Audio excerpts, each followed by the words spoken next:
de Minas Gerais e também o nordeste do país. Pelo caminho, mata a sede, garante peixes, a produção agropecuária, a geração de energia elétrica. E apesar de tanto servir ao homem, vai ser vítima dele durante quase todo o percurso. E as primeiras agressões começam assim que o rio desce a serra. Durante 100 anos foi o garimpo de diamantes. E as marcas ainda estão por lá. Crateras abertas nos barrancos e cascalho no leito do rio. O Anne conhece bem a história. Trabalhava como garimpeiro na região e viu a fiscalização se intensificar até o fim do garimpo em 1996. Então aquilo ali foi tudo tirado, a terra, a vegetação, para chegar no cascalho. Tudo isso que era retirado caiu onde? No Rio São Francisco, foi tudo no Rio São Francisco. Se o garimpo ficou para trás, o esgoto é um desafio atual. Segundo a Agência Nacional de Águas, 300 toneladas de esgoto todos os dias são lançadas nos rios da bacia do São Francisco. O rio hoje carece de cuidado, apoio, até porque doente não doa sangue. As cidades que estão, né, ao longo do Rio São Francisco, poucas têm algum sistema de tratamento de esgoto. A maior parte do Brasil, a gente sabe que a questão sanitária no Brasil é gravíssima, e o Rio São Francisco é hoje uma das vítimas disso. Então a gente tem um rio mais raso e mais sujo. A gente tem que pensar que esse é um rio que vai irrigar e matar a sede de muita gente, né? Então isso é muito grave. Essa carreta mesmo é do lado de São Francisco. E o senhor é grato por esse rio? Muito. Todo nordestino é. Ter água boa, né? Francisco chegou até aqui. A obra de transposição é um desafio à gravidade, é bombear a água para cima, que vem parar dentro deste reservatório. E aí a água segue o seu curso pelos canais até a próxima estação de bombeamento. É como se estivéssemos forçando o rio a subir uma montanha. Reservatórios que estão dando um ponto final à rotina de racionamentos em cidades como Campina Grande, a segunda maior da Paraíba, com 400 mil habitantes. Mas nos últimos meses, os problemas voltaram a aparecer. Na falta de um rio, é este açude que garante o abastecimento de 19 cidades da região. É como se fosse uma imensa caixa d'água do sertão paraibano. Em um ano, o volume de água caiu pela metade. Esta área em que estou pisando, há alguns meses, estava coberta pelo açude.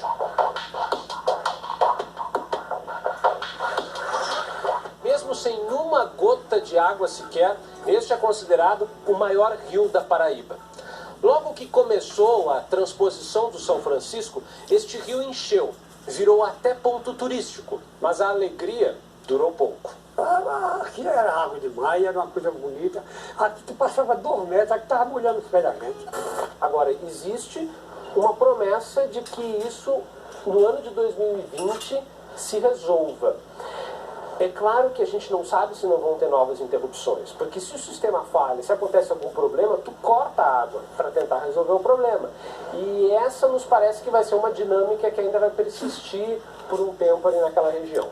Ao chegar no Nordeste, o São Francisco dá vida a cursos d'água que secam com a falta de chuvas. O agricultor sente saudade do rio Paraíba cheio, graças ao velho Chico. Como o bombeamento parou por 3 meses, ele voltou a depender de um poço cavado dentro da pequena propriedade. Com essa água escassa, ele irriga apenas 1/4 da plantação.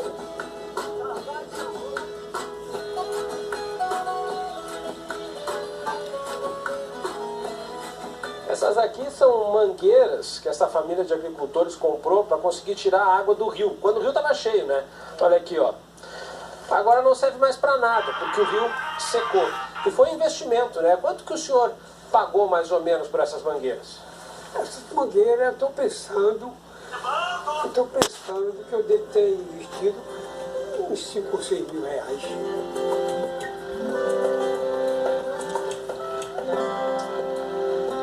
Esperança que o rio volte? Eu tenho, né? Que os homens, né? Essa onda não pode deixar abandonado, não. Em Minas, estado onde nasce o velho Chico, ele já larga em desvantagem, encolhe a cada dia. As imagens são de uma época em que a preocupação de quem vivia em Januária, no norte mineiro, era com a cheia do Rio São Francisco. A água farta trazia as embarcações até a beira do cais.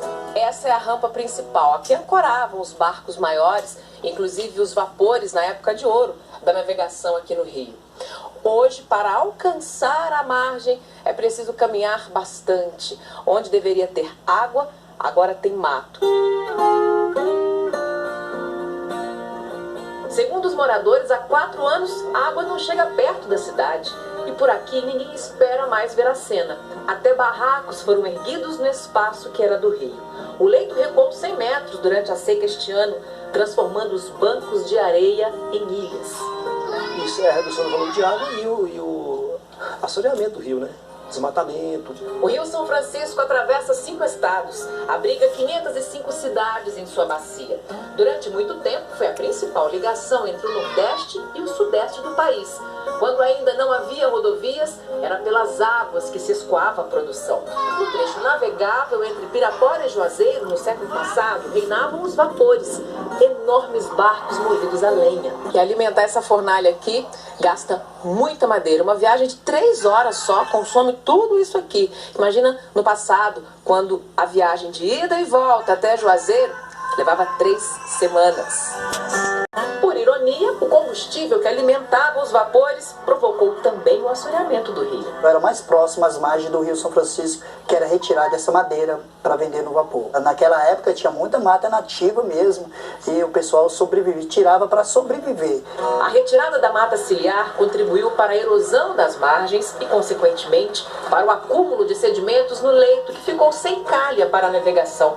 Estamos em Pirapora. A partir daqui, o rio é considerado navegável. E aqui parece que o rio tá fundo, né? Mas olha aí. Opa! Isso aqui tudo, segundo os moradores, até alguns anos atrás, a água era para estar me cobrindo. Agora a gente consegue andar. Tem até animais ali, olha, pastando na ilha que foi formada. Bem verás sobre ondas tranquilas um barco a vagar. Rio farto, rede cheia. Era assim o São Francisco, quando Jackson herdou do pai o ofício de pescador. Antes, quando você jogava, quanto vinha? Vinha era muito. Um lance era 20, 30. Um lance. Hoje, viver da pesca no Velho Chico exige mais do que força para lançar a rede. Para sobreviver da pesca mesmo é difícil. O pescador hoje tem que caçar o biquinho de servente, qualquer coisa. Porque da pesca mesmo não dá para viver não. Segundo dados da Companhia de Desenvolvimento dos Vales do São Francisco e Parnaíba, 23 milhões de toneladas de sedimento todos os anos chegam ao Rio São Francisco, da nascente até a foz. E a maior parte disso vem pelos afluentes que desembocam no Velho Chico. Estudos do Comitê da Bacia Hidrográfica do São Francisco mostram que metade da área total da bacia sofreu ações de desmatamento voltadas para a produção de carvão vegetal. Seu Pedro vive às margens do Rio Pandeiros, um dos afluentes no norte do estado de Minas Gerais. Da cadeira na frente da casa, percebe a água minguar a cada dia. Está por causa da riqueza que tem, né? Hoje você vê como é que a água está. Muito lugar, e a maior parte das nascentes que jogava aqui no Pandeiro aqui já secou. Manter vivos os afluentes é fundamental para que o Rio São Francisco siga cumprindo um dos seus principais papéis, gerar energia. Ao longo do Velho Chico foram construídas 9 hidrelétricas. A maior represa fica em Sobradinho, na Bahia. É o mais extenso lago artificial do Brasil. Durante a construção, na década de 70, foram retirados de casa os moradores de 4 cidades alagadas pela represa. A população das cidades submersas pelo lago foram transferidas para suas margens. Em casa, a professora guarda com carinho as fotos antigas do povoado. Era a nossa igreja, aqui só era bairro residencial. E tá tudo embaixo d'água. Tá tudo, não se tem nem sinal disso aí. Chega, me dá saudade.